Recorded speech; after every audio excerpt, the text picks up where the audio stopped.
सब लोग एक गेम वर्ल्ड में ट्रांसमाइग्रेट हो गए। स्टार्टिंग में ही मुझे एक unique hidden talent eternal power मिल गया। ये मेरे टेरिटरी के सारे यूनिट्स को अलाउ करता था कि अगर उन्हें कोई टेम्परेरी बफ मिले तो वो बफ परमानेंट हो जाए। मैं तो दंग रह गया। फिर मैं हैरानी से चिल्ला उठा, एक single support skill permanent gains देती है। ये तो प्रैक्टिकली एक चीट है। पर जिस बात ने मुझे और भी ज्यादा एक्साइट किया वो ये थी कि ये आई सर्वाइवल वर्ल्ड बिल्कुल वही गेम है जो मैं पहले खेल चुका था। अपने गेमिंग एक्सपीरियंस के साथ इस नए एरा में मैं डेफिनेटली सबसे आगे रह सकता हूँ और अपनी किस्मत बदल सकता हूँ। हालांकि अगले ही सेकंड अचानक एक औरत मेरे बगल में आकर खड़ी हो गई। वो मेरे लेट बॉस की फियांसे लियाको थी। उसी वक्त सिस्टम का एक प्रॉम्प्ट आया, game family survival mode start कर रहा है। नया वर्जन एक फैमिली में 4 लोगों तक को ग्रुप करता है। अगर आपके पास कोई रिलेटिव्स नहीं है तो आपको रैंडमली आसपास के लोगों के साथ ग्रुप कर दिया जाएगा। मैं तुरंत समझ गया। इससे पहले मैं अपनी भाभी को अपने बॉस के फ्यूनरल पर ले जा रहा था। गेम ने ठीक उसी वक्त रियलिटी को इन्वेड किया, इसीलिए हम दोनों एक टीम में आ गए थे। पर बहुत जल्दी मेरा ध्यान क्लास सिलेक्शन पैनल की तरफ खींच गया। करेंटली प्लेयर्स 5 क्लासेस में से चूज कर सकते हैं, cold iron mechanic, polar warrior, Frost मेज, रोअर नाइट और स्नो हंटर। अपने गेम एक्सपीरियंस से मुझे पता था कि यहाँ सबसे स्ट्रॉन्ग कोल्ड आयरन मैकेनिक है। हालांकि ये एक लेट गेम क्लास है और शुरुआत में बहुत वीक होती है। जहाँ तक पोलर वॉरियर और स्नो हंटर की बात है, वो अर्ली गेम में स्ट्रॉन्ग होते हैं पर लेट गेम में उनमें पावर की कमी होती है। बाकी बचे फ्रॉस्ट मेज और रॉयल नाइट के बीच।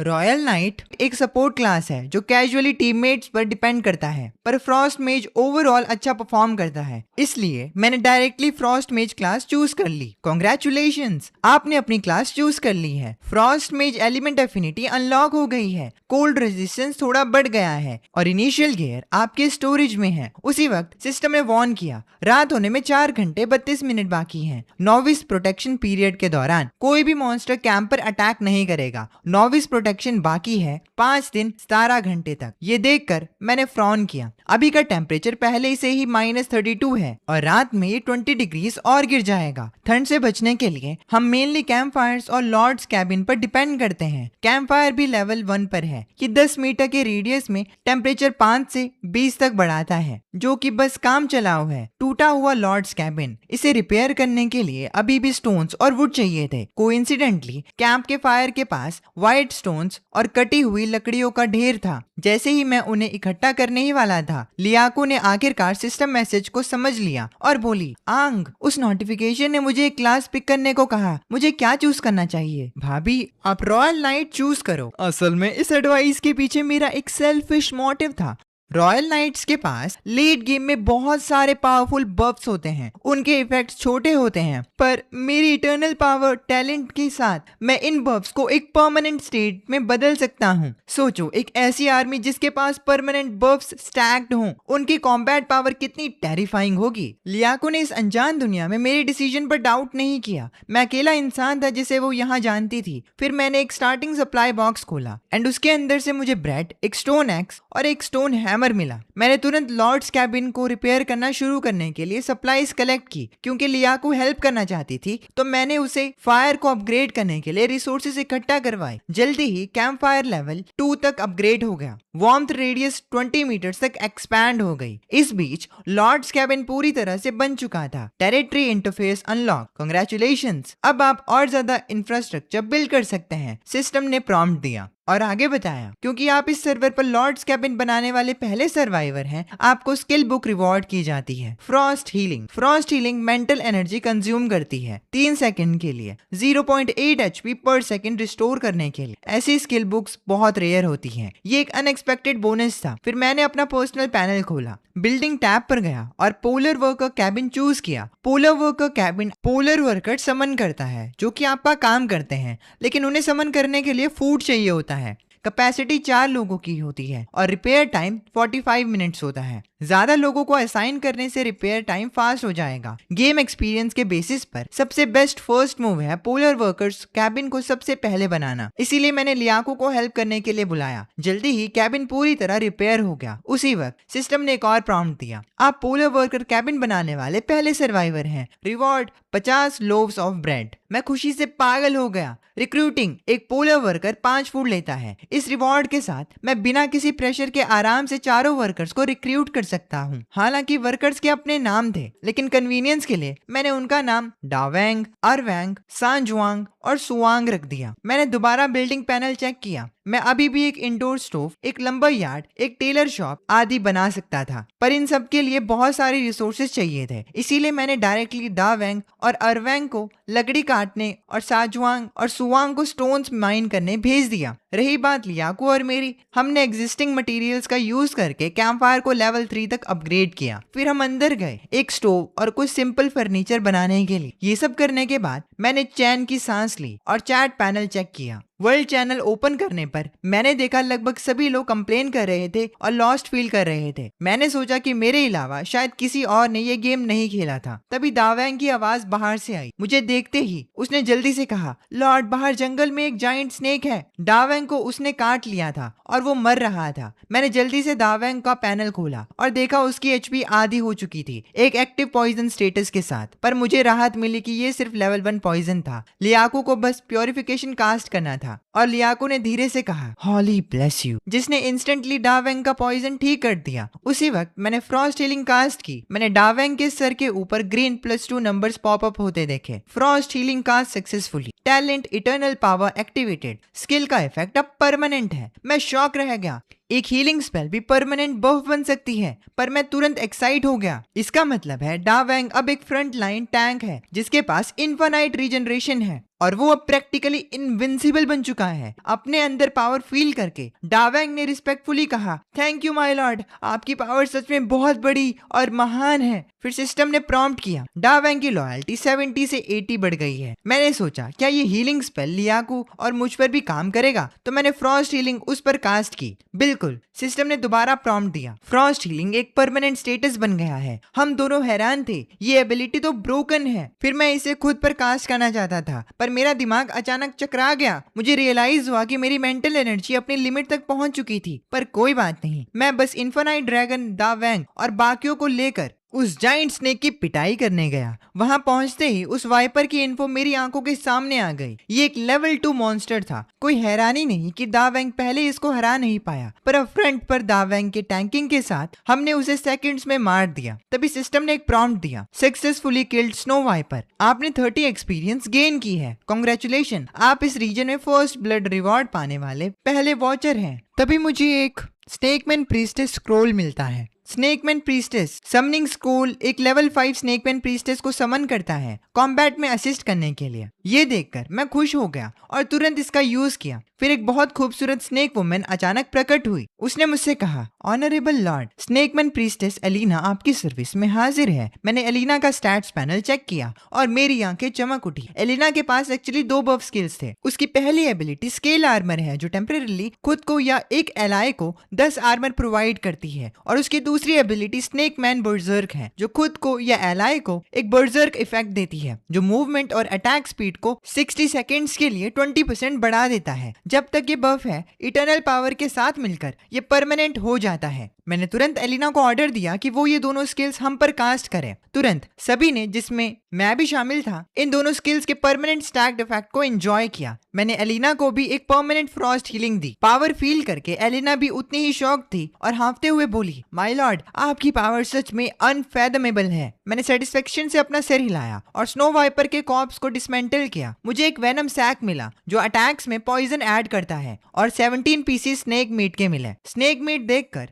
दावेंग की आंखें फटी की फटी रह गई। उसने जल्दी कहा, मैंने इतने टाइम से मीट नहीं खाया। जो भी मुझे एक पीस मीट खाने देगा, मैं उसके लिए अपनी जान कुर्बान करने को तैयार हूँ। मैं मुस्कुराया और बोला, जब तक तुम लोग आज रात हार्डवर्क करोगे, हम सब मिलकर स्नेक सूप पी सकते हैं। कैंप लौटने के बाद सांजुआ ने मुझे रिपोर्ट किया, लॉर्ड, क्वेरी से ज्यादा दूर नहीं, हमें एक छोटी कोल माइन मिली, पर वहाँ 2 स्नो वॉल्स उसको गार्ड कर रहे हैं। इसीलिए मैंने पास जाने की हिम्मत नहीं की। कोल माइन के बारे में सुनकर मेरी आंखें चमक गई। मैंने कहा, कोल लकड़ी से बहुत बेहतर फ्यूल है क्योंकि कोल ज्यादा हीट जनरेट करता है। हम दूसरी फैसिलिटीज के लिए वुड बचा सकते हैं। फिर मैंने स्नोवॉल्स के स्ट्रेंथ के बारे में पूछा। सांजांग ने कहा, वो वाइपर से थोड़े स्ट्रॉन्ग हैं। मैंने सिर हिलाया और कहा, इसका मतलब वो लेवल 3 या लेवल 4 के मॉन्स्टर्स हैं। अब जबकि मेरे पास एक लेवल 5 एलिना है, हमारे पास लड़ने के लिए डेफिनेटली स्ट्रेंथ है। मैंने सैनजांग और सुवांग को बोला कि उन्होंने अच्छा काम किया है और इसलिए मैं आज रात उन्हें एक्स्ट्रा मीट दूंगा। फिर मैं तुरंत बाकियों को माइन की तरफ ले गया। माइन के पास पहुंचते ही इसकी इंफॉर्मेशन मेरी आंखों के सामने आ गई। साथ ही मैंने उन 2 स्नोवॉल्स को देखा। पैनल ने दिखाया कि वो लेवल 3 के वाइल्ड मॉन्स्टर्स थे। मेरी पूरी टीम के पास इनफाइनाइट रीजन और हाई डिफेंस था, प्लस एलिना भी फाइट कर रही थी। ज्यादा टाइम नहीं लगा और हमने स्नो वॉल्फ को मारना स्टार्ट किया। तभी सिस्टम का अलर्ट आया, आपके टेरिटरी मेंबर एलिना ने स्नो वॉल्फ को मार दिया, 40 XP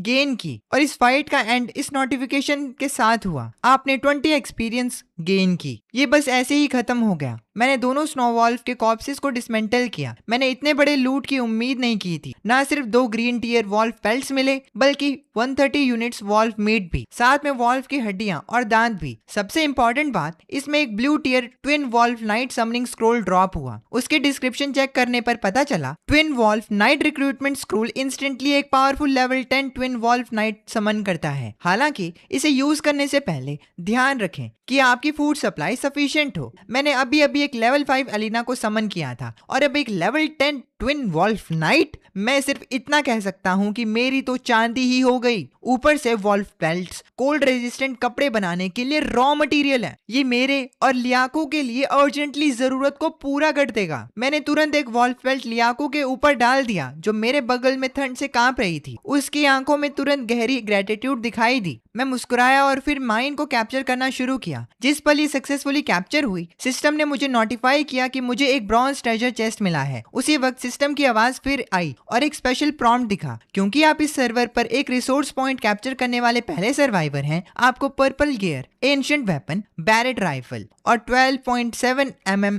एमो के 10 राउंड्स मिलते हैं। मैं बिल्कुल दंग रह गया। ये सच में बैरेट है। क्या मैंने ठीक सुना? एंशिएंट वेपन्स बैरेट के स्टैट्स कुछ ऐसे थे, अटैक पावर 967 से 993 और अटैक इंटरवल 2 सेकेंड्स। इसके साथ ही उसमें स्पेशल इफेक्ट 1 ये था, आर्मर पियर्सिंग। एनिमी का 100 पॉइंट्स आर्मर इग्नोर करने का 50% चांस है। और स्पेशल इफेक्ट 2 ये था, हेडशॉट, जिसमें सर पर अटैक करने से 50% एक्स्ट्रा डैमेज होता है। मैं शॉक्ड था। अर्ली गेम में 900 से ज्यादा अटैक पावर होना प्रैक्टिकली गॉड स्लेइंग है। कोई भी मेरे रास्ते में खड़ा नहीं हो सकता। हालांकि मेरे पास सिर्फ 10 बुलेट्स हैं। एक बार टेरिटरी लेवल 4 पर पहुंच जाए तो मैं एमो फैक्ट्री अनलॉक कर सकता हूं। फिर बुलेट्स का कोई इशू नहीं होगा। बैरेट्स को स्टोर करते हुए मैं माइंस के अंदर चला गया। माइन को कैप्चर करने के बाद सिस्टम ने मुझे रिमाइंड कराया कि अंदर एक ब्रॉन्ज चेस्ट है। इसे खोलते ही मुझे इंस्टेंटली सप्लाईज का एक ढेर मिल गया और एक मार्केट ब्लूप्रिंट, जिसके एक बार बनने के बाद मैं दूसरे सर्वाइवर्स के साथ रिसोर्सेज ट्रेड कर सकता हूँ। फिर मैंने बची हुई आइटम्स चेक की। मैं ये स्टाफ यूज कर सकता हूँ। Snow boots cold resistance gear हैं। इनके फायदे तो बोलने की जरूरत भी नहीं है। वहाँ एक मेडिकल किट भी थी जो कोल्ड्स को क्योर कर सकता है और एक बहुत बढ़िया आइटम भी है। ये कंफर्म करने के बाद कि आसपास कुछ नहीं है, मैंने ब्रॉन्ज चेस्ट को डिसमेंटल कर दिया और 5 कॉपर ले लिए। फिर मैं माइन के बाहर गया। लियाको ने मुझे बताया कि उन्होंने 5 से 112 पीसेस कोल कलेक्ट कर लिए थे।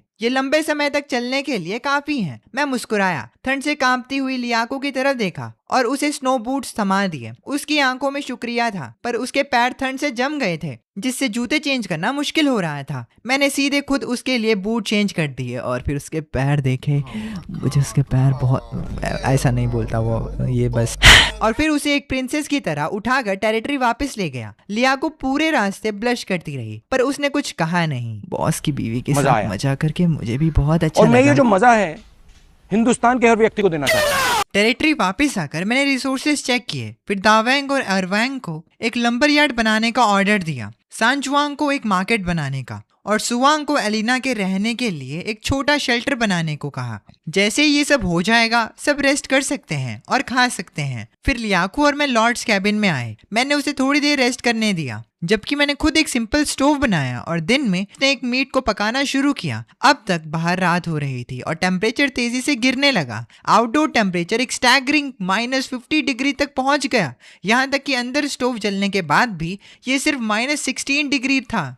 हालांकि शुक्र है दावेंग और बाकियों ने टाइम पर कंस्ट्रक्शन पूरा कर लिया और लॉर्ड्स कैबिन के अंदर वापस आ गए। मैंने दावेंग और टीम को बोला कि मैं उनके आज के परफॉर्मेंस से बहुत सेटिस्फाइड हूँ। एक रिवॉर्ड के तौर पर वो लोग इस स्नेक सूप के पॉट को पेट भरकर एंजॉय कर सकते थे। ये देखकर कि आज सच में खाने में मीट था, वो लोग खुशी से पागल हो गए। खाते वक्त उन्होंने अपने लॉर्ड को रिपे करने के लिए हार्डवर्क करने की कसम खाई उसी वक्त उनकी अफेक्शन लेवल आसमान छू गई, सब 80 के ऊपर पहुंच गए। फिर मैंने एलिना की तरफ देखा जिसकी हंगर 50 पर थी और पूछा कि क्या वो कच्चा मीट खाती है या पका हुआ। एलिना ने कहा, ऑनरेबल लॉर्ड। मैंने अपना सर हिलाया। मैं 2 स्नेक मीट के पीसेस निकालकर एलिना को देने ही वाला था, पर कुछ सोचकर मैंने उन्हें वापस रख दिया और उन्हें 2 वॉल्फ मीट के पीसेस से स्वैप कर दिया, जिससे एलिना की अफेक्शन इंस्टेंटली बढ़ गई। अब मैंने ऐसा क्यों किया? क्योंकि अगर मैं एक स्नेक को स्नेक का ही मीट दे देता तो कैनिबलिज्म नहीं हो जाता वो।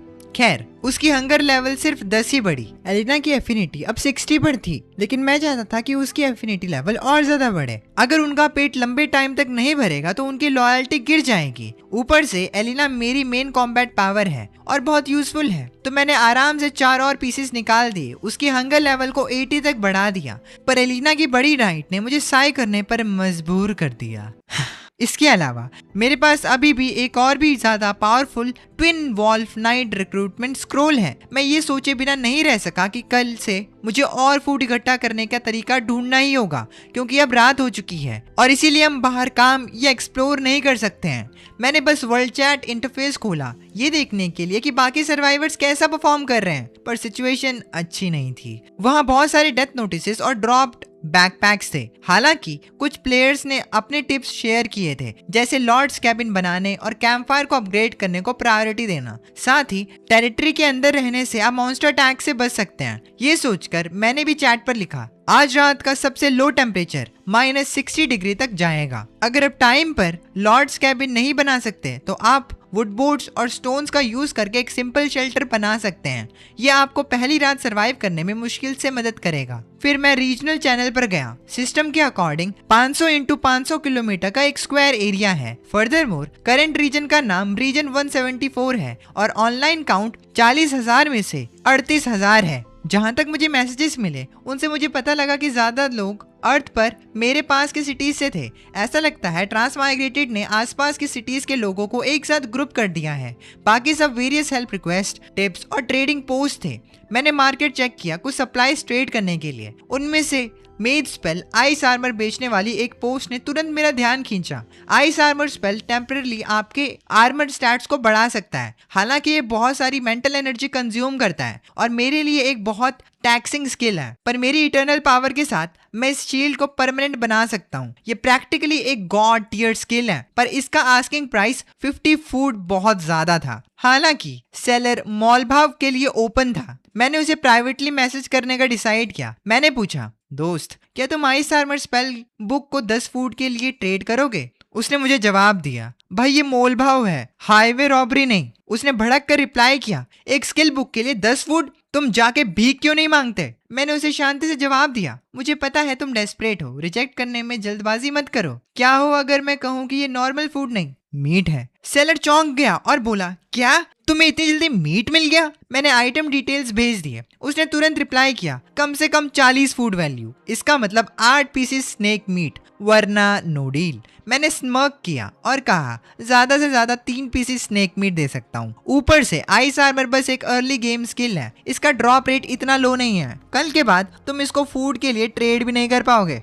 ये सुनकर वो आदमी थोड़ा हिचकिचाया और बोला, ठीक है 3 पीस स्नेक मीट ही सही। अगर मैं इसको राशन करूं तो ये मेरी फैमिली के लिए एक और दिन जिंदा रहने के लिए काफी है। ये देखकर मेरी नजर बदली और उसे एक ऑफर दिया, एक काम करते हैं, इसको 20 फूड वैल्यू कर दो, मैं 5 लॉफ्स ब्रेड भी ऐड कर दूंगा। दूसरी पार्टी खुशी से मान गई और इस तरह मैंने सक्सेसफुली एक स्किल बुक ऑब्टेन कर ली। आइस आर्मर के बारे में डिटेल्स थी कि ये मेंटल एनर्जी कंज्यूम करती है खुद को या एलाय को एक आर्मर देने के लिए, जो कि इक्वल है स्पिरिट पॉइंट 6x के, और ये 30 सेकंड तक चलता है। मेरे करंट स्पिरिट स्टैट 8 है, तो इस स्किल बुक के यूज से मेरे आर्मर में 5 पॉइंट्स ऐड हो जाएंगे। अगले ही सेकंड मैंने आइस आर्मर कास्ट किया। एक सक्सेस प्रॉम्प्ट के बीच सिस्टम ने नोटिफाई किया, इटर्नल पावर एक्टिवेटेड, स्किल एक परमानेंट स्टेटस बन गया है, आर्मर परमानेंटली 5 से बढ़ गया। मैं बहुत खुश था। अब मेरा आर्मर स्टैट 15 पहुंच चुका था। लेवल 3 के नीचे के मॉन्स्टर तो मुझे स्क्रैच भी नहीं कर पाएंगे। इसके बाद लियाकू पर भी आइस आर्मर कास्ट किया। इस दौरान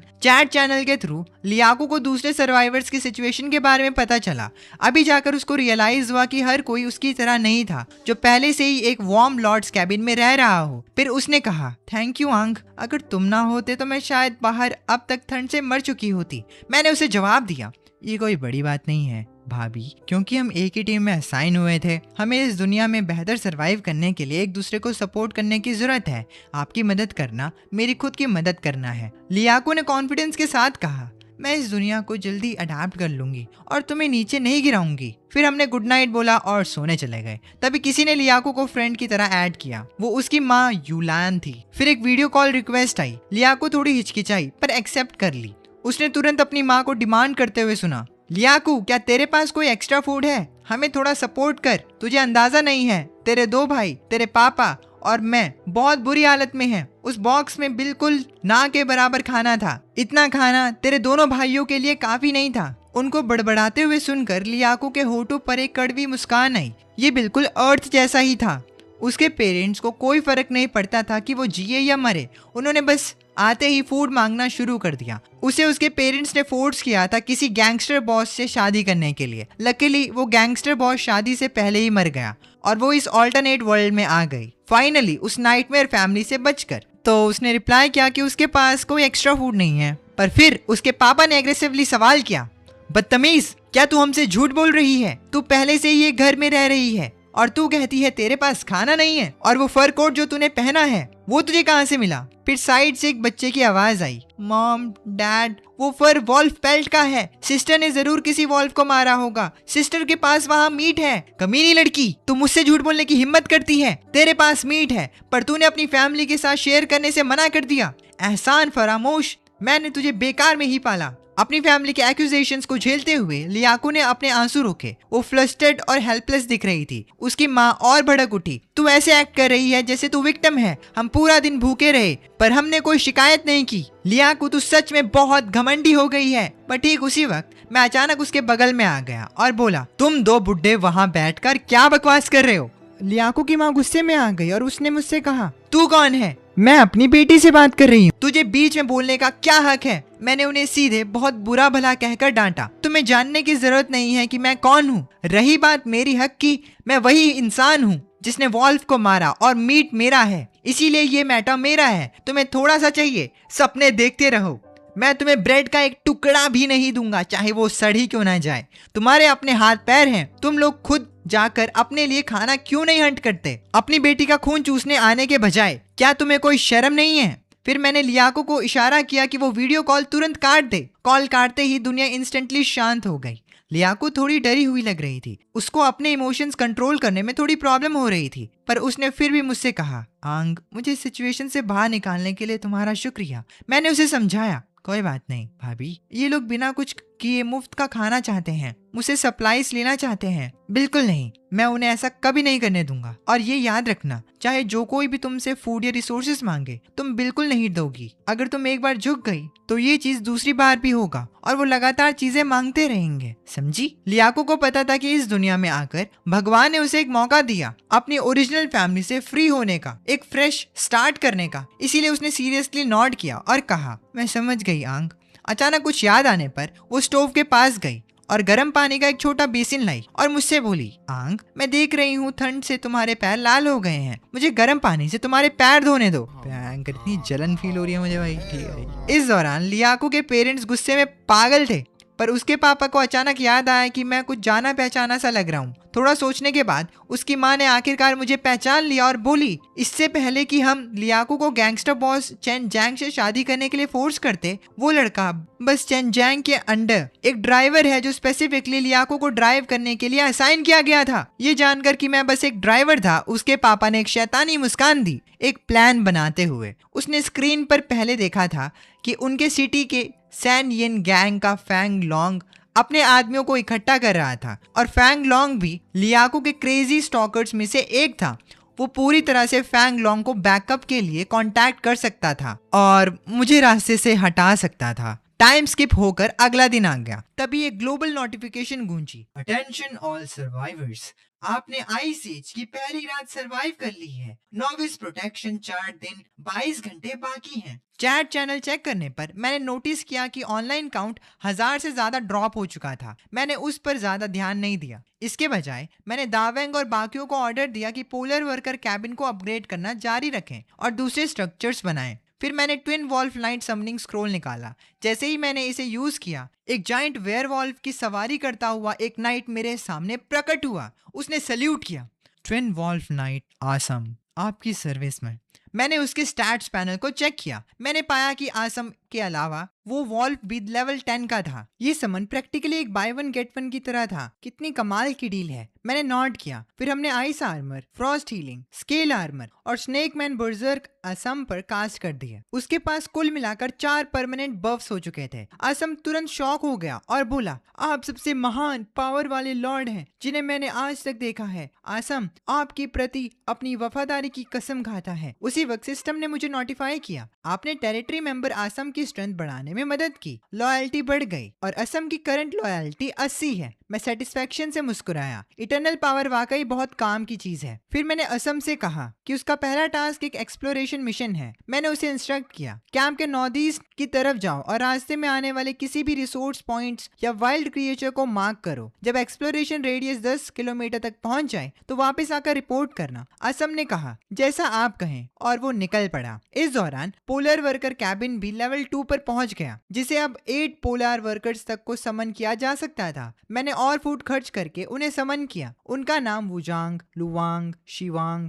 और बजंग रखा। मैंने उन्हें स्टोन्स और वुड इकट्ठा करने और कंस्ट्रक्शन हैंडल करने पर लगा दिया। इसके बाद मैं लियाको को मार्केट ले गया। मेरा प्लान कुछ सप्लाई सेल करके बदले में और यूजफुल आइटम लेने का था। सबसे पहले मैंने वॉल्फ मीट लिस्ट किया, ये स्पेसिफाई करते हुए कि मैं इसे सिर्फ गियर, वेपन्स और स्किल बुक्स के लिए ही ट्रेड करूंगा। मीट के दिखने से सर्वाइवर्स के बीच में इंस्टेंटली एक हंगामा मच गया। अनगिनत लोगों ने मुझे डीएम किया। हालांकि उनमें से ज्यादातर लोग अपनी बेसिक टेरिटरी रिसोर्सेज जैसे वुड, स्टोन और थोड़ा बहुत आयरन ट्रेड करना चाहते थे। मैंने उन्हें काइंडली रिमाइंड कराया कि बेसिक रिसोर्सेज सर्वाइवल के लिए हैं और उन्हें ऐसे ही नहीं बेचना चाहिए। कुछ सर्वाइवर्स ने मेरी एडवाइस सुनी और ट्रेड कैंसिल कर दिया, पर बाकियों ने ट्रेड करने की जिद की। उनका रीजन था वो भूख से मरने वाले थे। फ्यूचर डेवलपमेंट की किसे पड़ी है? इस पर मैंने मना नहीं किया, पर मेरा वॉल्फ मीट रिजर्व कोई बहुत बड़ा नहीं था, इसीलिए मेरा कॉमन स्टोन्स और वुड खरीदने का कोई प्लान नहीं था। मैं हालांकि पहले कुछ आयरन के लिए ट्रेड करके ब्लैकस्मिथ शॉप बना सकता था। एक ब्लैकस्मिथ शॉप स्टोन स्पीयर्स और स्टोन एक्स जैसे बेसिक गियर फॉर्ज कर सकती है। दूसरे गियर के लिए ब्लूप्रिंट चाहिए होते हैं, पर अभी सर्वाइवर्स के पास बहुत कम आयरन था। ज्यादातर के पास सिर्फ 2 या 3 पीसेस थे। एक पीस वॉल्फ मीट को 2 आयरन के लिए ट्रेड करना घाटे का सौदा था। इसीलिए मैंने सिस्टम से पूछा, क्या वॉल्फ मीट को छोटे पोर्शंस में स्प्लिट किया जा सकता है? सिस्टम ने तुरंत गाइड किया कि एक पीस मीट 1 kg का है और इसे 10 छोटे पीसेस में,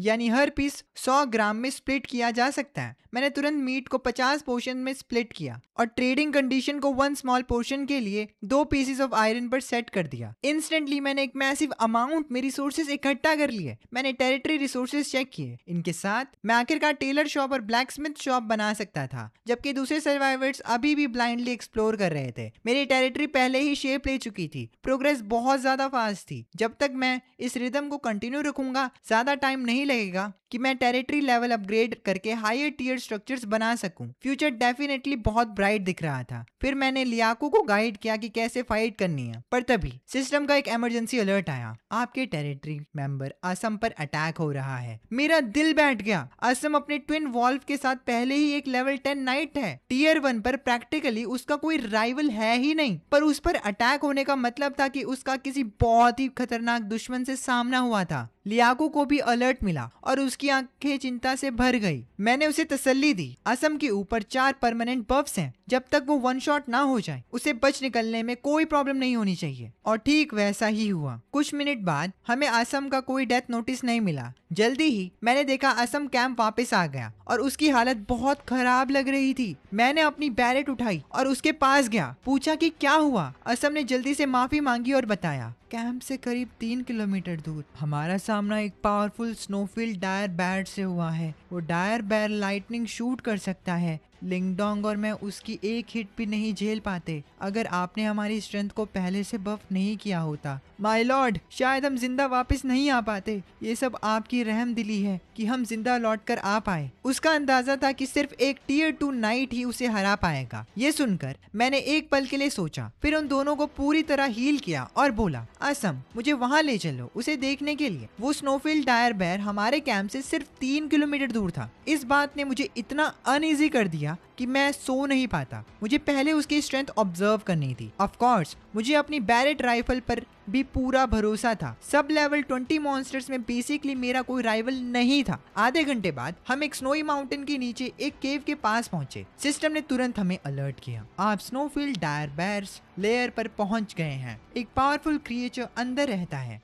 एक्सट्रीमली डेंजरस, कृपया सावधानी से आगे बढ़ें। असम ने दबे पांव आगे बढ़ते हुए पूछा, माय लॉर्ड, क्या मैं उसे बाहर ल्योर करके लाऊं? मैंने नॉड किया, बस सावधान रहना, बच निकलना, प्रॉब्लम नहीं होनी चाहिए। जल्दी ही मुझे जमीन कांपती हुई महसूस हुई। अगली ही सेकंड एक बहुत बड़ा शेप केव से निकली एक मैसिव सर जो कम से कम 8 मीटर चौड़ा था, अचानक हमारे सामने आया। उसकी भयानक दहाड़ ने तुरंत एक विजिबल शॉक वेव बना दी। तभी स्क्रीन पर उसके स्टैट्स पॉपअप हुए। Snowfield dire bear, level 15, tier 2 elite creature, health power 4080, attack 347, skill 1 bear slap, कम स्ट्रेंथ वाले एनिमीज पर 100% नॉकबैक इफेक्ट देता है। स्किल 2 वाइल्ड रॉर, एक टेरिफाइंग साउंड वेव रिलीज करता है जो 30 मीटर के अंदर एनिमीज को 3 सेकंड के लिए स्टन स्टेट में डाल देता है। स्किल 3 लाइटनिंग स्ट्राइक, थंडर की पावर समन करता है, 20 मीटर के अंदर एनिमीज को 130% लाइटनिंग डैमेज देता है और 1 सेकंड पैरालिसिस अप्लाई करता है। इन तीनों स्किल्स को देखकर मैं शॉक रह गया। इस डायर बेयर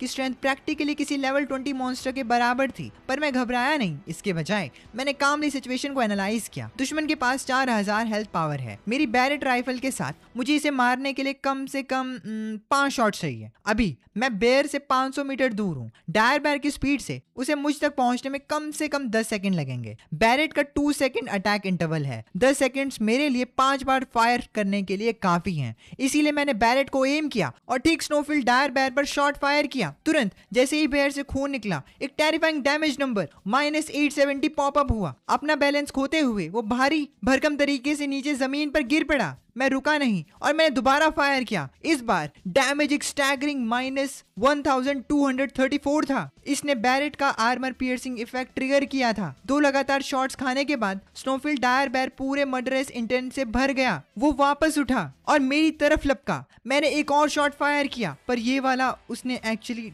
डॉज कर लिया। मैं गाली दिए बिना नहीं रह सका। ये कैसा कचरा एम है, मैंने मिस कैसे कर दिया? इस वक्त डायर बेयर के पास 1974 एचपी बची थी। हमारे बीच का डिस्टेंस कैलकुलेट करते हुए मेरे पास शूट करने के सिर्फ 2 चांसेस बचे हुए थे, पर अभी मैं अनयूजुअली काम फील कर रहा था। मैंने दोबारा फायर किया। 893 का डैमेज हुआ। डायर बेयर अब सिर्फ 100 मीटर दूर था और मेरे पास आखिरी शॉट बचा था। जीतने की चाबी बस इस एक पल पर थी।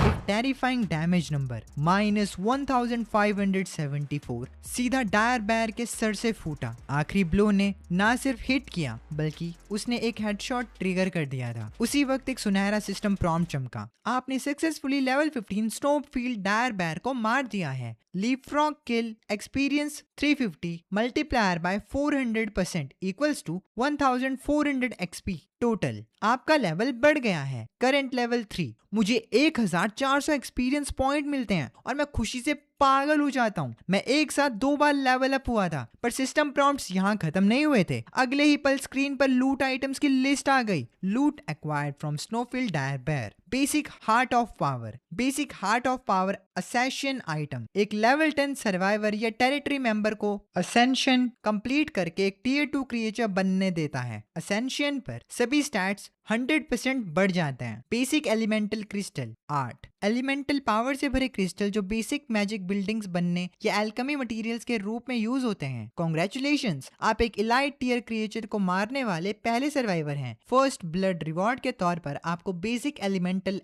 एरो टावर ब्लूप्रिंट मिलती है और इसके साथ एक आइसफील्ड ड्रूइड रिक्रूटमेंट स्क्रोल। उसी वक्त सिस्टम ने एक और नोटिफिकेशन दिया। एलिनोर असम आपकी इस फॉर्मिडेबल कॉम्बैट पावर से गहरी तरह प्रभावित हैं। उनकी लॉयल्टी बढ़ गई है। मैं मुस्कुराया और basic hurt of power Assam की तरफ उछाल दिया। असम हैरान होकर बोला, माय लॉर्ड, इतना कीमती हार्ट ऑफ पावर क्या आप सच में मुझे दे सकते हैं? मैंने कहा, असम, आज अपने एक्शन से तुमने अपनी बहादुरी और कॉम्पिटेंस साबित की है। मुझे लगता है तुम इससे भी बड़ी पावर हासिल करने के लायक हो। असम तुरंत भावुक हो गया। उसकी आंखों में आंसू आ गए। मैं आपके लिए अपनी जान देने के लिए तैयार हूँ माय लॉर्ड, सिस्टम ने प्रॉम्प्ट किया। असम आपके एक्शन से डीपली मूव्ड है। लॉयल्टी बढ़ गई है। Current loyalty 95, status reached devoted unto death. जैसे ही असम ने पावर क्रिस्टल यूज किया, उसकी बॉडी से निकलने वाला ऑरा तुरंत एक टेरिफाइंग डिग्री तक स्पाइक कर गया। सिस्टम ने नोटिफाई किया, territory member Assam has ascended, all stats 100% increased. मैंने ब्रीफली असम के पोस्ट असेंशन स्टैट्स चेक किए, फिर एलिना की तरफ देखा। एलिना, अपना अच्छा काम जारी रखो। जैसे ही तुम लेवल 10 तक पहुंचती हो, मैं तुम्हारे लिए भी एक हर्ट ऑफ पावर ढूंढ कर लाऊंगा ताकि तुम टियर 2 में ब्रेक थ्रू कर सको। एलिना ने थैंकफुल होकर कहा, आपकी उदारता के लिए शुक्रिया लॉर्ड, मैं आपके लिए अपना सब कुछ देने को तैयार हूँ माय लॉर्ड। तभी मुझे सिस्टम प्रॉम्प्ट आया, एलिना आपकी बातों से मूव्ड है, लॉयल्टी इंक्रीज्ड, करंट लॉयल्टी 85। मैं मुस्कुराया और रिक्रूटमेंट स्क्रोल की तरफ देखा, जो कि एक ice field druid recruitment scroll था। उसकी डिटेल में लिखा था, इस स्क्रोल को यूज करके एक लेवल 15 इलाइट ड्रूइड को समन करें। ये सच में एक लेवल 15 इलाइट मॉन्स्टर है। मैं सिर्फ इतना कह सकता हूँ कि ये बहुत ज्यादा खतरनाक है। फिर वहां दूसरा ब्लूप्रिंट था, basic elemental arrow tower blueprint. उसकी डिटेल्स के मुताबिक ये टेरिटरी में एक डिफेंस टावर बिल्ड करेगा जिसकी रेंज 600 मीटर होगी। हो जाती है वही गलती कभी कभी। एनीवेज, एरो टावर अटैक 213 होगा और अटैक इंटरवल हर 2.5 सेकेंड्स में एक बार होगा। मैं बस ये सब देखकर वाव कह सकता था। ये डिस्ट्रक्शन का एक और बड़ा वेपन था, एक सॉलिड 200 अटैक पावर वाला। ये प्रैक्टिकली किसी भी लेवल 5 क्रीचर को वन शॉट में मार सकता था, जैसे एलिना पहले थी। यहाँ तक कि एक बिना असेंड हुआ असम भी 600 मीटर रेंज फेस करते हुए टावर के बेस तक पहुंचने से पहले ही मारा जाता। फिर मैंने डायर बेयर की कॉप्स की तरफ देखा और उसे डिसमेंटल करने का ऑप्शन चुना। इंस्टेंटली मुझे 1000 से ज्यादा pieces blue quality bear meat मिला, साथ में bear pelt, gall bladder etcetera भी। जिस बात ने मुझे सबसे ज्यादा खुश किया वो ये था कि पहली बार बेयर मीट खाने से एक वॉरियर क्लास के लिए स्ट्रेंथ और कॉन्स्टिट्यूशन परमानेंटली 2 से बढ़ जाता है। ये 48 अटैक और 40 एचपी के बराबर होता है। साथ में आर्मर में थोड़ा सा इंक्रीज देखने को मिलता है। इसके अलावा फूड वही चीज है जिसकी सर्वाइवर्स के पास सबसे ज्यादा कमी है अभी के लिए। अगर मैं इसको ट्रेड पर लगा दूं तो मैं श्योर हूं कि इससे खरीदने का हंगामा स्टार्ट हो जाएगा। ये सच में एक बहुत बड़ा फायदा है। लूट गिनने के बाद मैंने डायर बेयर के केव की तरफ देखा। असम ने खुद आगे बढ़कर सजेस्ट किया कि वो पहले अंदर जाकर स्काउट करे। मैंने सिर हिलाया। थोड़ी देर बाद असम बाहर आया, ये बताते हुए कि वहां कोई खतरा नहीं है, पर वहां कुछ स्पेशल आइटम्स थे। मैं सरप्राइज था। केव के अंदर जाते हुए मैंने देखा कि अंदर अभी हाल ही में पैदा हुआ एक वाइट बेयर कब था। ये एक्चुअली एक छोटा स्नोफिल्ड डायर बेयर था जो लाइटनिंग कमांड कर सकता था और मैं उसे पेट करना चाहता था, पर मुझे तुरंत बिजली का झटका मारा गया और मेरी एचपी 1 पॉइंट से नीचे गिर गई। तभी सिस्टम ने एक प्रॉम्प्ट दिया, tameable wild creature detected, snowfield dire bear cub. क्या आप इसको टेम करके टेरिटरी में रिक्रूट करना चाहते हैं? टेम्ड क्रिएचर्स को फूड प्रोवाइड करना जरूरी है। मैच्योर होने के बाद ही उनमें कॉम्बैट पावर आएगी। मैंने एग्री पर क्लिक किया। सिस्टम ने नोटिफाई किया, रिक्रूटमेंट सक्सेसफुल। फिर सिस्टम ने मुझे इसका नाम रखने का कोई प्रॉम्प्ट दिया। मैंने इस चीज के बारे में सोचा और इसका नाम वॉली बेयर रखने का डिसाइड किया। लियाकू ने खुशी खुशी वॉली बेयर को उठा लिया। मैं बस उसे वॉर्न करने ही वाला था कि ये झटका मारता है, पर लियाकू बिना झटके खाए जोर से हंसी। ये देखकर मैं स्पीचलेस था कि ये छोटा कब चमड़ी निकलेगा और पार्शियलिटी करेगा। खैर, और बेयर नेस्ट के ठीक बगल में एक अनलॉक्ड सिल्वर ट्रेजर चेस्ट था। मेरी सांसें तुरंत तेज होगी उसे देखकर। इस दुनिया में चेस्ट ब्राउन्स, सिल्वर, गोल्ड से लेकर मून चेस्ट तक रेंज करता है। सबसे highest tier moon chest legendary gear तक ड्रॉप कर सकता है और सिल्वर चेस्ट के लिए भी। जब मैंने अपने पिछले जन्म में गेम खेला था तो सिर्फ 10 दिन सरवाइव करने के बाद ही मुझे अचानक से एक मिला था। इस स्टेज पर इतनी जल्दी इसका मिलना बहुत मायने रखता है क्योंकि मुझे अभी सिर्फ 2 ही दिन हुए थे। तो मैंने उस चेस्ट को खोला, तभी स्क्रीन पर टेक्स्ट फ्लैश हुआ, congratulations, obtained skill book mark robot, black iron bracers, medical kit, small resource pack, mithril. Skill book को देखकर मैं खुशी से उछल पड़ा क्योंकि ये कोल्ड आयरन मैकेनिक के लिए एक early game god tier skill है। ये बहुत ज्यादा वैल्यूएबल है। स्किल बुक का नाम था मार्क रोबोट। ये cold iron mechanic exclusive skill book है जो मटेरियल्स और माना कंज्यूम करती है। एक मार्क रोबोट को समन करने के लिए जो सर्वाइवर के 120% स्टैट्स इनहेरिट करता है और रोबोट ड्यूरेशन 180 सेकेंड है। जहां तक गियर की बात है, ये ब्रेसलेट्स का एक पेयर है जो अटैक रेंज बढ़ाता है और मेरे लिए परफेक्ट है। स्मॉल रिसोर्स पैक यूज करने पर एक सर्टेन अमाउंट फूड,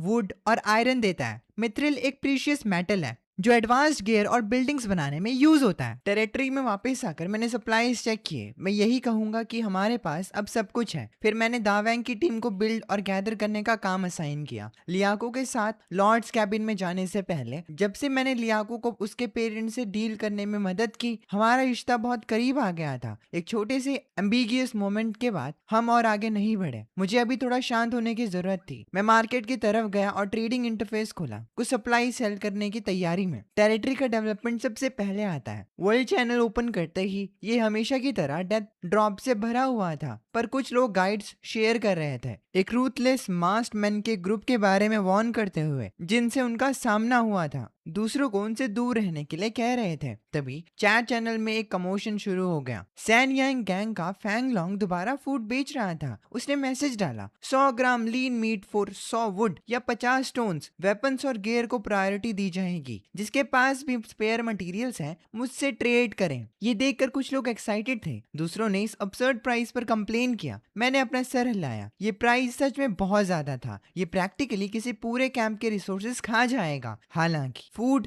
थोड़ी हंगर रिकवर कर सकता है, पर जब मटेरियल्स ही नहीं बचेंगे तो उनका डेवलपमेंट तो रुक जाएगा और वो बाद में तबाह हो जाएंगे। तो मैंने भी अपने बेयर मीट को छोटे पोर्शंस में स्प्लिट किया और उन्हें लिस्ट कर दिया। मैंने स्पेसिफिकली मार्क किया कि ये मीट स्टैट्स बूस्ट करता है और नेचुरली मेरी मटेरियल्स डिमांड फैंगलोंग के मुकाबले बहुत कम थी। रेग 174 के प्लेयर्स ने लिखा, भाइयों मार्केट चेक करो, कोई बेयर मीट बेच रहा है जो स्टैट्स बढ़ाता है। लिस्ट होने के तुरंत बाद बेयर मीट पर सबकी नजर चली गई और इंस्टेंटली वहां ऑन लुकर्स की भारी भीड़ जमा हो गई। योंग लिन नाम के एक सर्वाइवर ने एक्साइटेडली पोस्ट किया, मैंने 50 स्टोन्स देकर एक पूरा बेयर मीट का टुकड़ा खरीदा। ये मेरी पूरी फैमिली के स्टैट्स बढ़ाने के लिए काफी है। Oh my God! इस न्यूज ने चैट चैनल में हलचल मचा दी। किसी ने तो बेयर मीट की इन्फो वर्ल्ड चैनल में भी शेयर कर दी, जिसे रीजन 174 के बाहर के सर्वाइवर्स बहुत जलने लगे। इस बीच मेरी स्क्रीन कुछ ही मिनट्स में ट्रेड रिक्वेस्ट से फ्लड हो गई। मैंने 5400 वुड, 3200 स्टोन्स, 342 आयरन के पीसेस, 43 बेसिक एलिमेंटल क्रिस्टल्स, एक ग्रीन ब्लूप्रिंट के साथ और 20 मिथ्रिल इकट्ठा कर लिए। और इसके लिए मैंने सिर्फ 115 प्योर बेयर मीट के टुकड़े दिए थे। और तो और मेरे बैग में अभी भी सॉलिड 1000 पीसेस बचे हुए थे। मैं बहुत खुश था। इन मटेरियल्स के साथ मैं अपने कैंप के सबसे इंपॉर्टेंट स्ट्रक्चर्स को पूरी तरह अपग्रेड कर सकता था, जैसे कैंप फायर, लॉर्ड्स कैबिन और पोलार वर्कर कैबिन। मैं बेसिक एलिमेंटल एरो टावर भी बना सकता था। मास डिस्ट्रक्शन का ये वेपन मेरी टेरिटरी का डिफेंस बहुत ज्यादा बढ़ा देगा। तो मैंने जल्दी से दावेंग और उसकी टीम को काम असाइन करने के लिए बुलाया, क्योंकि मैं थोड़ी देर के लिए ट्रेडिंग रोक कर गया था। रीजन 174 के सर्वाइवर्स अचानक पैनिक में आ गए। कुछ को चिंता हुई कि मैंने सब बेच दिया है और दूसरों को पछतावा हुआ कि वो प्राइस ड्रॉप होने का वेट कर रहे थे और मौका गवा बैठे। ये देखकर किसी ने ओपनली मजाक उड़ाया, तुम बेवकूफ लोग प्राइस ड्रॉप का वेट कर रहे थे। देखो ये कैसा मीट है। आइटम्स जो स्टैट्स बूस्ट करती है वो किसी भी वक्त हार्ड करेंसी होती है। और ऑनेस्टली बॉस का प्राइस पहले से ही बहुत फेयर था। फैंगलोंग का प्राइस तो निरा लूटना है। उससे एक बार सामान खरीदने पर तुम बैंकरप्ट हो जाओगे। अनएक्सपेक्टेडली इस मैसेज के तुरंत बाद फैंगलोंग की तरफ से गुस्से वाला रिप्लाई आया, किसने ये कहने की हिम्मत की कि मेरा बेचा हुआ मीट महंगा है इस दुनिया में? तुम्हें भूख से मरने से बचाने के लिए मैं अपना इतना कीमती खाना ट्रेड करने के लिए लाया और तुम एहसान फरामोश इसको महंगा बोलते हो। चैट चैनल तुरंत शांत हो गया। यहाँ के ज्यादातर लोग आसपास के सिटीज से थे और सैन यिन गैंग के बारे में जानते थे। ये एक नोटोरियस माफिया ग्रुप था जिनसे पंगा नहीं लेना चाहिए। फैंगलोंग ने आगे थ्रेट किया, तुम सब अपनी लिमिट में रहो, मत भूलो कि इस एरिया में बॉस कौन है। अब से इस रीजन में जो भी ट्रेड करना चाहता है उसे हमारी परमिशन लेनी होगी, वरना इसका अंजाम तुम्हें भुगतना पड़ेगा। किसी प्लेयर ने डर दबाते हुए पूछा, हे फैंगलोंग, क्या तू बहुत एरोगेंट नहीं हो रहा?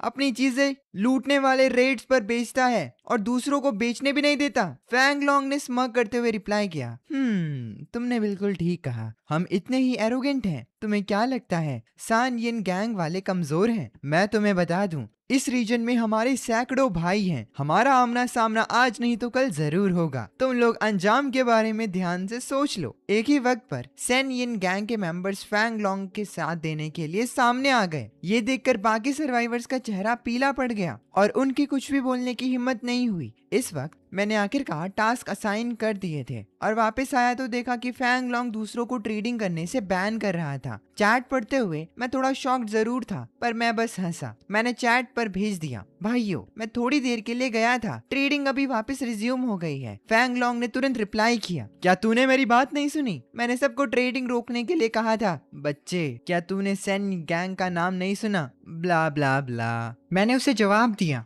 हम अब अर्थ पर नहीं हैं, तो किस बात पर भौंक रहा है? मैंने उसे सीधा खड़ी खोटी सुनाई, भाइयों इन गुंडों से डरने की जरूरत नहीं है। अगर तुम्हें ट्रेड करना है तो करते रहो, मेरे पास बेर मीट की सप्लाई लिमिटेड है, फर्स्ट कम फर्स्ट सर्व्ड। ओ और हाँ, सेन येन गैंग के बेवकूफों, मेरे साथ ट्रेड करने की कोशिश मत करना, हम एक नई दुनिया में हैं और तुम लोग अभी भी किसी के कुत्ते बनकर घूम रहे हो। जाओ अपने मालिक से मीट मांगो। जैसे ही मैंने ये मैसेज भेजा, ये एक मधुमक्खी के छत्ते में हाथ डालने जैसा था। इसने तुरंत सेन येन गैंग की तरफ से गालियों की बारिश शुरू कर दी। मैंने सिंपली उन सब का नाम और आईडीज नोट किए जो मुझे गालियां दे रहे थे और उन्हें सीधा अपनी ट्रेडिंग ब्लैकलिस्ट में डाल दिया। इस पॉइंट पर बाकी लोग भी रियलिटी में आ गए। जब उन्होंने मुझे बेर मीट वापस निकालते देखा, उन्होंने इंस्टेंटली पब्लिक चैट में मुझे सपोर्ट किया। दूसरी तरफ फैंग लॉन्ग गुस्से में पागल हो रहा था। उसने नोटिस किया कि जब उसके आदमियों ने मेरे साथ ट्रेड करने की कोशिश की तो सबको रिजेक्ट कर दिया गया। पर ठीक उसी वक्त लियाकू के पापा ने अचानक उसे कांटेक्ट किया, ये कहते हुए कि वो मेरा बैकग्राउंड जानता है। उससे ये पता लगाने पर कि मैं अपने पिछले जन्म में सिर्फ एक ड्राइवर था, फैंग लॉन्ग को तुरंत राहत मिली। उसने हंसते हुए कहा, एक नीची जात वाला इस दुनिया में आता है और एक्चुअली सोचता है कि वो अपनी जिंदगी बदल लेगा। तुरंत बाद उसने सारे सेन येन गैंग के मेंबर्स को ऑर्डर इशू किया, किसी भी कीमत पर मेरे कैंप की लोकेशन पता लगाओ। इस बीच मेरी स्क्रीन 500 होल पीसेस बेर मीट बेचने के बाद ट्रेड मैसेजेस से भरी हुई थी। मैंने अनाउंस किया, सभी लोग, मेरे पास अब ज्यादा बेर मीट नहीं बचा है, मैं बड़े स्केल पर ट्रेड नहीं कर सकता। हालांकि अगर तुम्हें ब्लूप्रिंट्स, गियर या स्किल बुक जैसी कोई इंटरेस्टिंग आइटम्स मिलती हैं तो मुझे डीएम करना, मैं अभी भी खरीद रहा हूँ। इस स्टेटमेंट ने उन लोगों के दिलों में दोबारा उम्मीद जगा दी जो अभी तक कुछ खरीद नहीं पाए थे। फिर मैंने अपनी टेरिटरी के रिसोर्सेज रिजर्व्स चेक किए। मैं सिर्फ इतना कह सकता हूँ कि हर एक रिसोर्स एक टेरिफाइंग अमाउंट तक पहुंच चुका था। रिसोर्सेज का ये लेवल, यहाँ तक कि जब मैंने अपने फोन पर इस गेम को खेला था, मुझे इतना इकट्ठा करने में लगभग 20 दिन लगे थे। तभी लियाकू ने मुझे फैंग लॉन्ग के बारे में वार्न किया। मैं उससे पहले भी डील कर चुकी हूँ,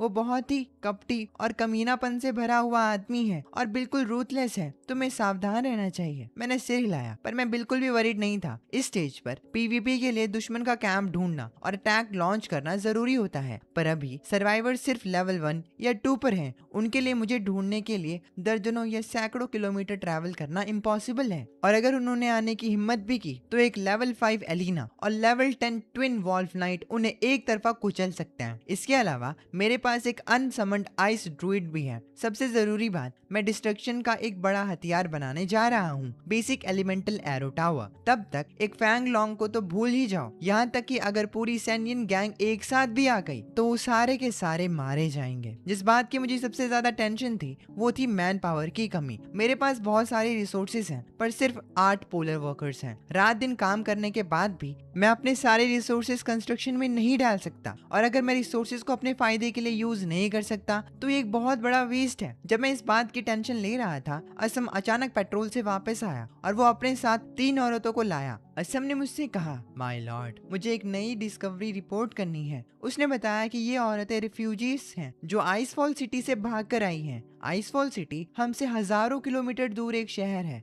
पर वहाँ मॉन्स्टर्स के होड़ ने अटैक कर दिया था। ये लोग बड़ी मुश्किल से आइसफॉल सिटी से बचकर निकले, पर रास्ते में उनका सामना एक कल्ट से हो गया। असम ने उन्हें बचाया, पर अब वो बेघर हैं। उन पर तरस खाकर असम ने मुझे सजेस्ट किया, हमारी टेरिटरी को वैसे भी हाथों की जरूरत है, तो माय लॉर्ड कृपया हम बेघर लोगों को शरण दें। हम आपको अपना सब कुछ देने के लिए तैयार हैं। मैंने उनसे पूछा, क्या तुम लोग खाना पका सकते हो? उन्होंने घबराते हुए जवाब दिया, हाँ हाँ, और मैंने सर हिलाया और कहा, गुड, अब से खाना पकाना तुम्हारा काम है। फिर मैंने उन्हें एक रिक्रूटमेंट ऑफर दिया और तुरंत सिस्टम का कंफर्म मैसेज आया, system recruitment successful, Jasmine, Tulip, Sapphire आपकी टेरिटरी में जुड़ गए हैं। Territory population +3। हालांकि उनको आसानी से मैनेज करने के लिए मैंने थोड़ा सोचा और उनका नाम बदलकर डा हुआ, एर हुआ और सैन हुआ रख दिया। उनके स्टैट्स को देखा तो वो सब लेवल 1 पर थे, पर उनकी भूख का लेवल बहुत ज्यादा गिर गया था। मैंने उनसे कहा, जाओ थोड़ी आग जलाओ और अपने खाने के लिए कुछ बनाओ। हमने अभी तक कैंटीन नहीं बनाई है, स्टोव लॉर्ड्स कैबिन के अंदर है। उनके जाने के बाद मुझे एहसास हुआ कि इस नई आबादी के लिए मुझे उनके सोने के लिए छोटे शेल्टर्स बनाने पड़ेंगे। फिर मुझे विलेजर्स के खाने के लिए एक डेडिकेटेड कैंटीन की जरूरत भी पड़ेगी। पर चाहे कुछ नया बनाना हो या पुराना स्ट्रक्चर्स को अपग्रेड करना हो, सब में बहुत टाइम लगता है। मैंने अंदर उन 8 पोलर वर्कर्स को देखा जो लगातार काम कर रहे थे। हमारे पास सच में काफी हाथ नहीं थे। मैंने अपने पिछले गेमिंग एक्सपीरियंस को याद किया। पहले तो इस गेम में इंडिजीनियस लोग थे। उस बेसिस पर मैन पावर पाने के लिए टेरिटरी एक्सपैंड करने और आसपास की ट्राइब्स और रिफ्यूजीज को अट्रैक्ट करके ज्वाइन करवाने के यूजुअली 4 तरीके होते थे। जैसे असम जैसे यूनिट से आसपास की जगहों को स्काउट करवाया जाए जिससे उन्हें कोई मिलने के चांसेस बने। दूसरा तरीका ये था कि इस दुनिया के किसी सिटी या टाउन टेवरन में जाकर कुछ स्पेशल एबिलिटीज वाले एनपीसीज को कुछ फीस देकर रिक्रूट करें। तीसरा तरीका ये था कि सीधे तौर पर वॉर डिक्लेयर करके आसपास की ट्राइबल रेजिडेंट्स को हराकर उनको अपना सब्जेक्ट बनने पर मजबूर करना। हालांकि इनमें से कोई भी तरीका अभी मेरी इस हालत में ठीक नहीं बैठता था। जब मैं यही मैन पावर की चिंता कर रहा था तभी दाहुआ और बाकी लड़कियों ने अपना खाना खत्म किया और मेरे लिए एक बहुत अच्छी खबर ले आए। दाहुआ ने बताया कि वो एक भयानक नोमैडिक हंटर के कैंप से भागकर आई है। उनके कई साथी अभी भी वहां कैद थे। अगर हो सके तो उसने उम्मीद जताई कि मैं उन्हें बचाऊंगा। मैन पावर बढ़ाने का ये एक बहुत अच्छा मौका था। इसीलिए मैंने पूछा, उस हंटर ग्रुप में कितने लोग हैं? क्या तुम लोग उनकी स्ट्रेंथ जानती हो? दाहुआ ने डिटेल दी। करीब 20 या 30 लोग। उनके पास जितने भी ओर्स हैं वो बिल्कुल आपके ओर्स की तरह ही फील होते हैं। लॉर्ड, 2 स्क्वाड लीडर्स हैं जो उस स्नेक मैन औरत से थोड़े ज्यादा स्ट्रांग है और आखिर में सबसे ताकतवर कैप्टन जिसका ऑरा मिस्टर असम के वॉल्व्स के जैसा है। मैंने सिर हिलाया और कहा, तो मतलब एक लेवल 10 का हंटर तो लेवल 5 से ऊपर के और 20 से ज्यादा हंटर्स जो लेवल 5 के नीचे थे।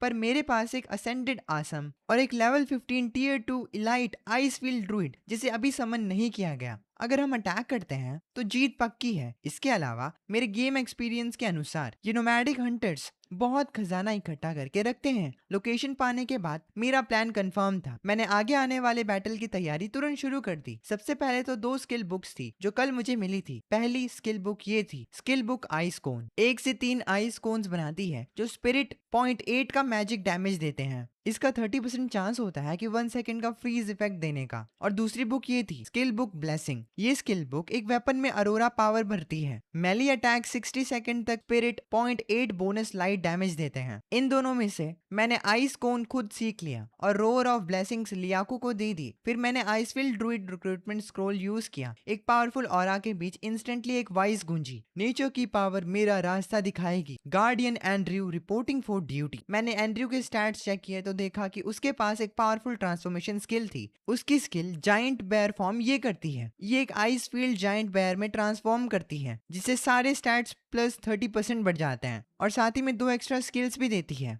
वाइल्ड रॉर और फियर्स स्ट्राइक, जिनकी ड्यूरेशन 60 सेकंड्स होती है और कूल डाउन 180 सेकंड्स। मैंने सेटिस्फेक्शन में सिर हिलाया। हालांकि मैंने ये भी देखा कि एंड्रयू की लॉयल्टी सिर्फ 63 थी और जब उसने मुझे देखा तो उसकी आंखों में एक रूखापन था। मुझे पता था इसकी वजह ये थी कि मैं अभी थोड़ा कमजोर था, इसीलिए ये बंदा पूरी तरह से आज्ञाकारी नहीं था और एंड्रयू ने एग्जैक्टली यही सोचा। एक कमजोर लॉर्ड उसकी लॉयल्टी के काबिल नहीं था। पर मैं बस मुस्कुराया और बोला, एंड्रयू, मेरे सब्जेक्ट के रूप में तुम्हें एक डिवाइन ब्लेसिंग प्राप्त होगी। फिर एंड्रयू के पूरे शौक के बीच मैंने आई सीलिंग, आइस आर्मर और एलिना के कई ब्लेसिंग स्किल्स उस पर कास्ट कर दिया। मेरे इटर्नल पावर के साथ मिलकर मैंने इन इफेक्ट्स को परमानेंट स्टेट्स में बदल दिया, अपने अंदर पावर बढ़ते हुए महसूस करके और ये समझते हुए कि ये परमानेंट थे। एंड्रयू स्टन्ड था। उसने शॉक्ड होकर पूछा, माय लॉर्ड, ये कैसी ब्लेसिंग है? ये बहुत पावरफुल है। मैंने कहा, ये तुम्हारी लॉयल्टी का रिवॉर्ड है। सिर्फ मेरे सब्जेक्ट को ही ऐसी ब्लेसिंग मिल सकती है। एंड्रयू ने सर झुकाया और कहा, माय लॉर्ड, आपकी पावर किसी भी ऐसी चीज से अलग है जो मैंने आज तक देखी हो। एंड्रयू आपकी दी हुई इस ब्लेसिंग के लिए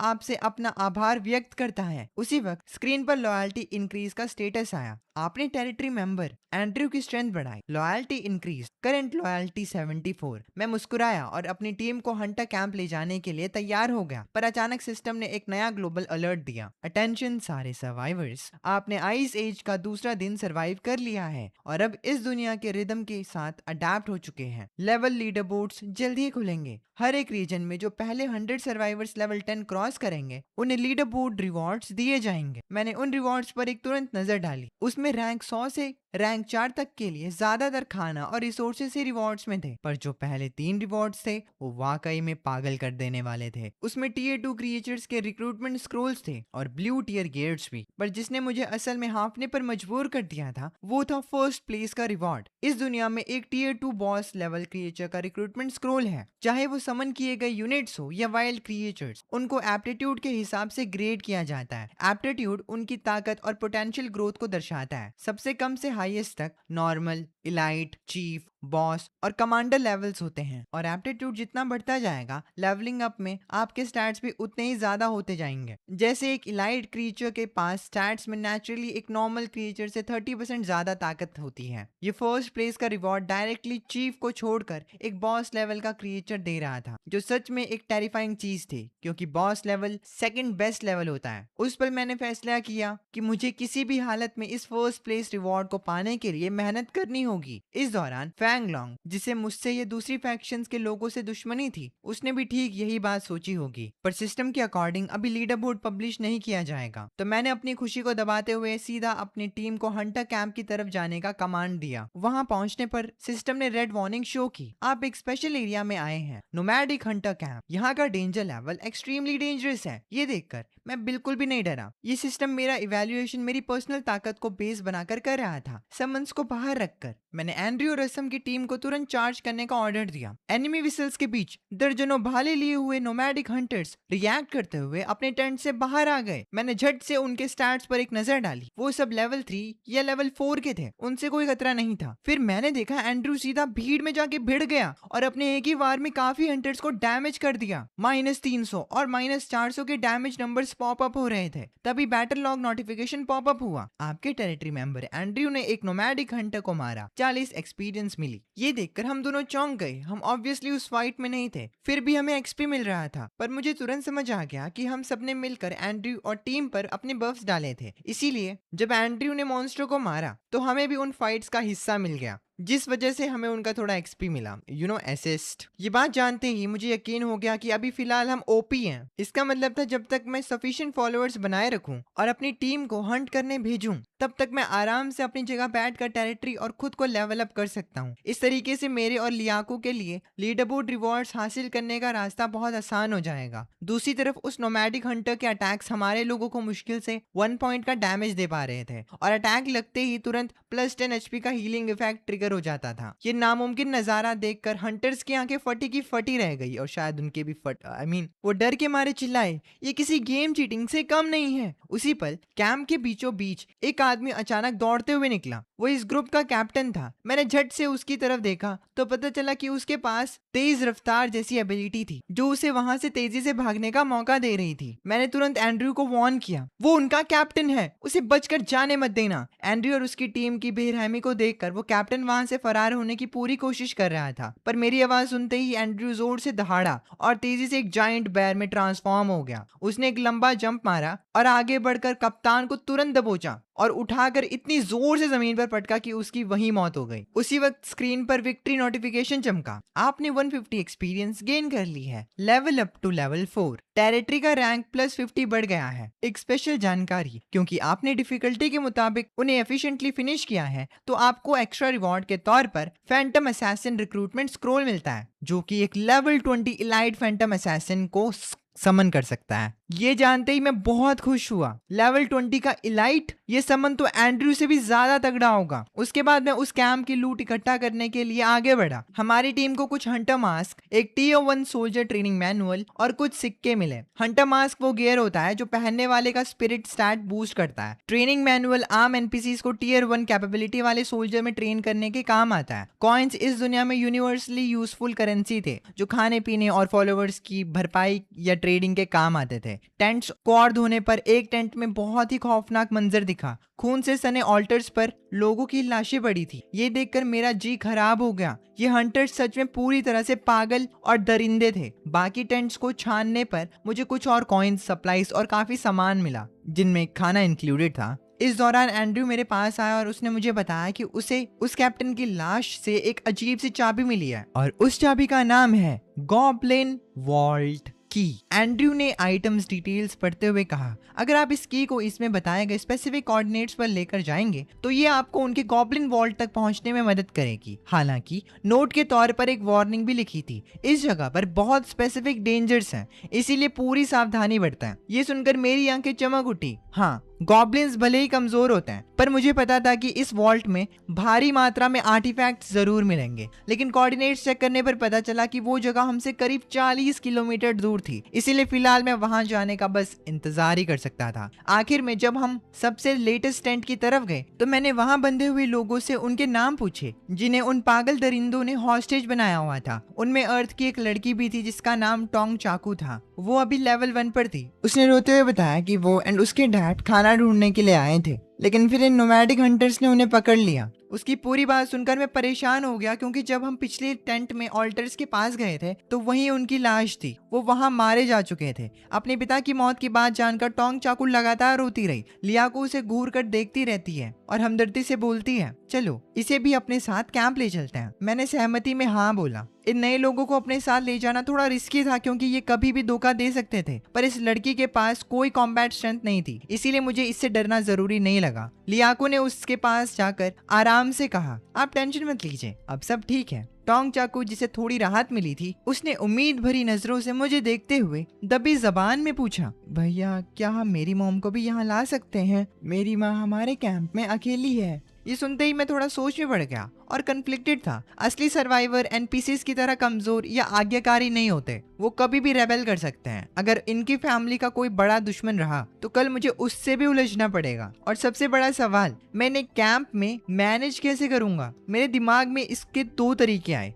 मेथड 1 ये था, एक पार्टनरशिप एग्रीमेंट जिसमें कैंप की बिल्डिंग परमिशन अथॉरिटी में सब लोग शामिल होंगे। मेथड 2 ये था, सिर्फ रेजिडेंसी और सब्जेक्ट स्टेटस, जिसमें वो लॉर्ड के अधीन रहेंगे, अपना सब कुछ लॉर्ड को देंगे और उसकी रिस्पेक्ट करेंगे। सिस्टम के हिसाब से अगर वो इस पर एग्री करते हैं तो आपस में लड़ाई या धोखा नहीं दे सकते हैं। इस सिचुएशन में मुझे दूसरा तरीका ही परफेक्ट लगा। जब टोंग चाकू इस शर्त पर राजी हो गई तो मैंने उसे तुरंत परमिशन दे दी कि वो हमारे साथ चल सकती है। उसके बाद मैंने बाकी हॉस्टेजेस से पूछा और वो लोग भी इस चीज पर राजी हुए। उन्हें हमने अपने ग्रुप में शामिल कर लिया। इनमें कावी और उसके कुछ दोस्त भी थे। उनके पास बेसिक क्राफ्टिंग और कुकिंग जैसी स्किल्स थी, जिसकी वजह से वो हमारे लिए एक बहुत अच्छे सपोर्ट सिस्टम साबित हुए। उनकी स्किल्स देखकर मैंने मुस्कुराते हुए कहा, बहुत बढ़िया। इनके बेस को लूटने पर हमें एक नोमैडिक हंटर स्टोरेज बॉक्स भी मिला। उसमें व्हाइट ब्रेड और कुछ व्हीट सीड्स थे जो आगे चलकर खेती करने में मदद कर सकते थे। वहीं मुझे एक खुफिया लेटर मिला जिसे पढ़कर पता लगा कि आगे फ्यूचर में चर्च ऑफ लाइट नाम का एक फैक्शन इस पूरी दुनिया को बर्बाद करना चाहता है।